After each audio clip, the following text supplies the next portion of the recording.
The finals is not like other shooters. With all the destruction, gadgets, and events, the chaos just seems unpredictable. There is no evident structure to play. Most people play like they're playing a deathmatch. So, is the finals just a Kovacs simulator? Absolutely not. There is an order to the chaos. And with these 5 tips that I've accumulated after hours in game, you will skip the beginner phase and start playing the actual game. Also, the last tip is the super important one. So, make sure to watch till the end.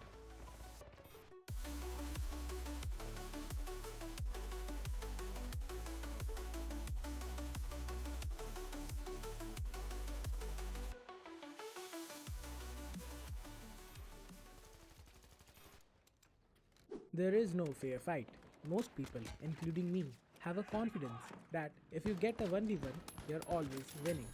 And that may be true. Maybe you're the best mechanically gifted player ever. But that doesn't matter in the finals. You'll either fight a light, medium, or heavy, all with different kind of weapons. The chance that you're getting a 1v1 against the same class with the same weapon is incredibly low. You will never fight on equal terms. Doesn't matter if you had all the headshot. If a heavy venches you and then bonks you with a hammer, there's nothing you can do. So, what should you do?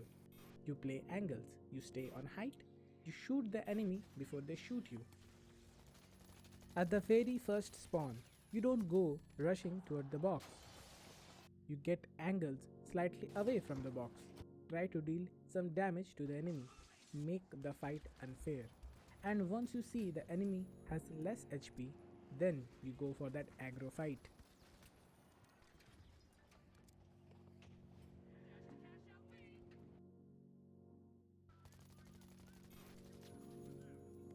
Kills don't matter. Let me ask you a question.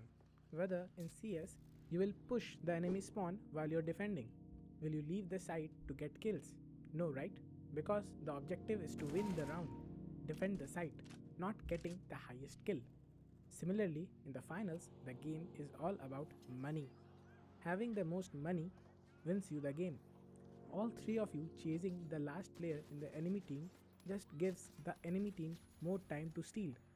Getting the vault first sets the tempo, which means whenever team respawns, they'll see that there is less time to steal your cash box and thus will go to the other one, deciding whether to deposit a box or to stall, running away from unnecessary fights, deciding to grieve the second place team and help another. There are many macros in the finals which deserves a video of their own, but just focusing on the money rather than kills will surely win you more games. The cash box is not stationary. There are few ways to move both the cash box and the vault. You could place a TP on top of a vault so that when the vault opens, it gets teleported near the cash box so that you can deposit faster, setting the tempo. Wrenching the cash box out in the open helps you defend it better. It can also be done with glue and pad. You can also set up traps below and when the enemy starts stealing, demat the cash box down, stalling and damaging at once. You can also do the opposite by dropping mines and barrels on top of a stealing enemy. Bonus tip: barrels in the game are super useful. Pairing an explosive mine with a yellow barrel deals significant damage and even kills a light. A red barrel can be used to destroy walls and open up different angles, making that fight unfair. While attacking, a glitch barrel can be used to disable enemies' gadgets or mine near the cash box. Throwing a gas barrel at the cash box makes it harder for the enemy to steal.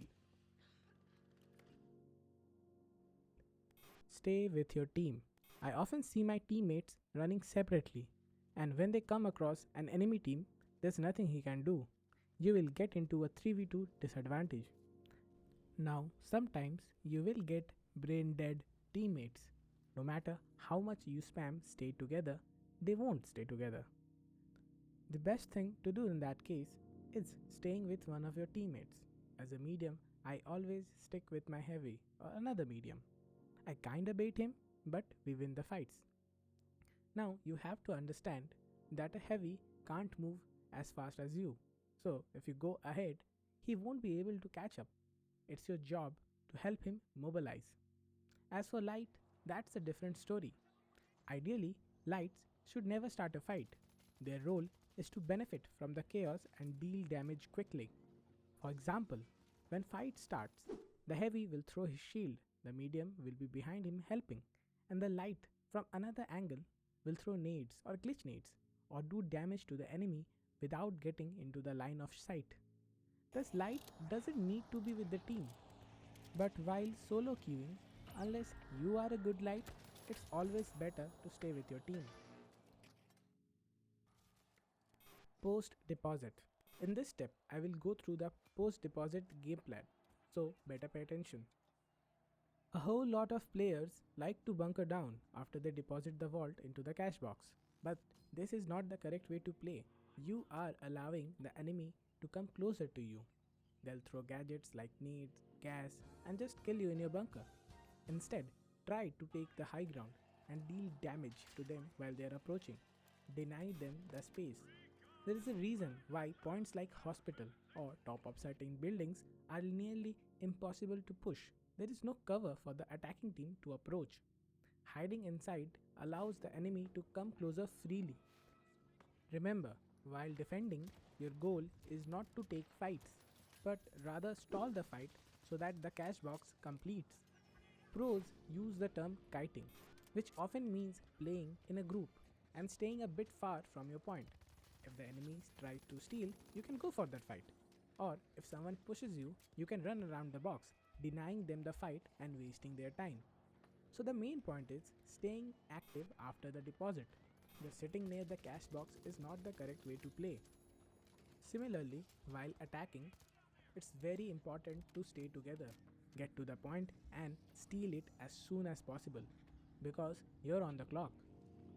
Dematting the cash box a floor below, wrenching it to another place away from the gas. These will help you steal the point. When attacking in the open, try to use teleports, pads, or zipline to get to cover as soon as possible. Remember, when you're attacking, there is no point in staying separate. You should fight together. Use DMAT with Wench to move the cash box away from the enemy. There are many different strategies in game which could be used in various scenarios, but that would require a video of its own. Let me know in the comments if you're interested in seeing that. With that said, these were the 5 most important tips that will help you skip the beginner phase in the finals.